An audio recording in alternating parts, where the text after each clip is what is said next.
this variation 1B of the first warm-up exercise, we're going to repeat the same movements that we were doing in the first warm-up exercise on the chromatic scale.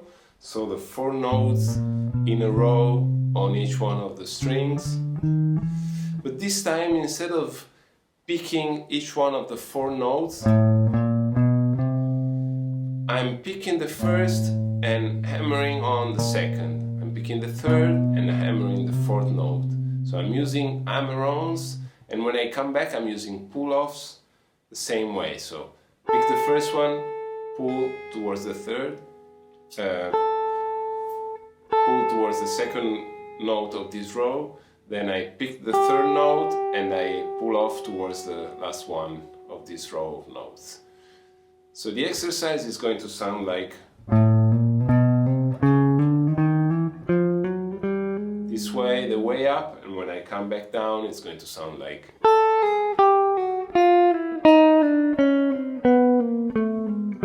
etc. There is one more thing about the rhythm of this exercise, which is what makes it really interesting. It's also the most difficult aspect of this variation of the exercise though, which is that I don't play starting on the 1 as I was doing with the first warm-up exercise, 1 and 2, but I'm starting on the end of 4. So the note that is going to fall on the 1 is the second note of each row of 4 notes. When I start, it's like 1, 2, 3, 4 and 1. So on the end of 4 I pick, and on the 1 I hammer on and I fall with the second finger in this case. If I put a metronome, the way up sounds like this. 1, 2, 3, 4 and 1 and 1 and 1 and 1, and the way down and 1 and 1, 2, 3.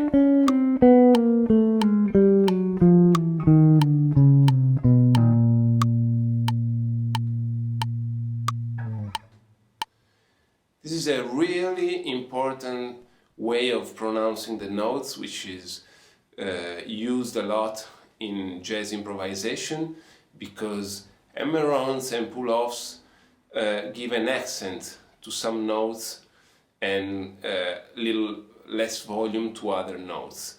And it's really interesting that this accent get to fall on the upbeats, because that gives a lot of rhythm to our phrasing.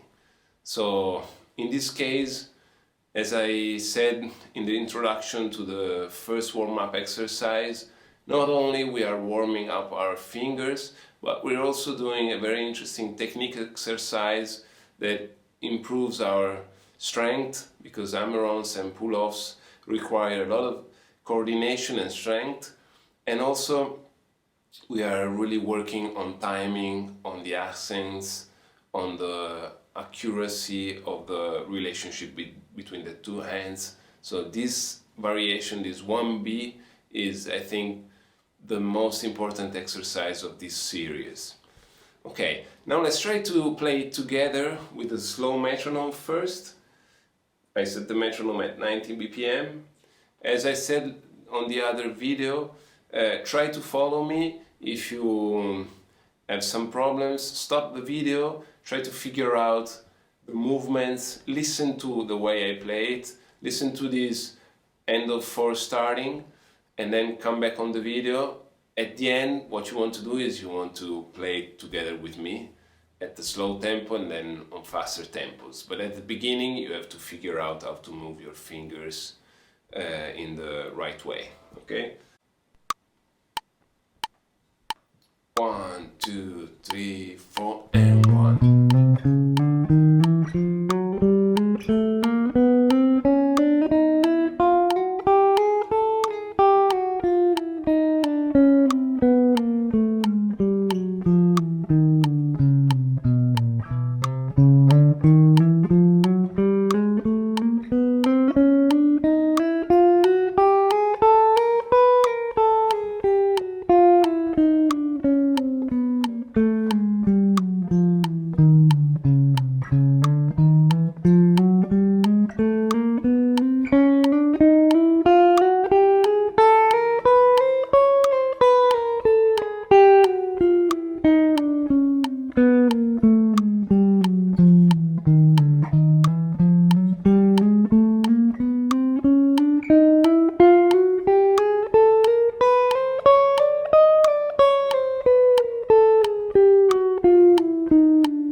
let's try again with the swing 8 notes. 2, 3, 4.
Okay, great. Now let's try with the metronome one more time, but with the tempo of 110. First with even eights. 1, 2, 3, 4, and 1.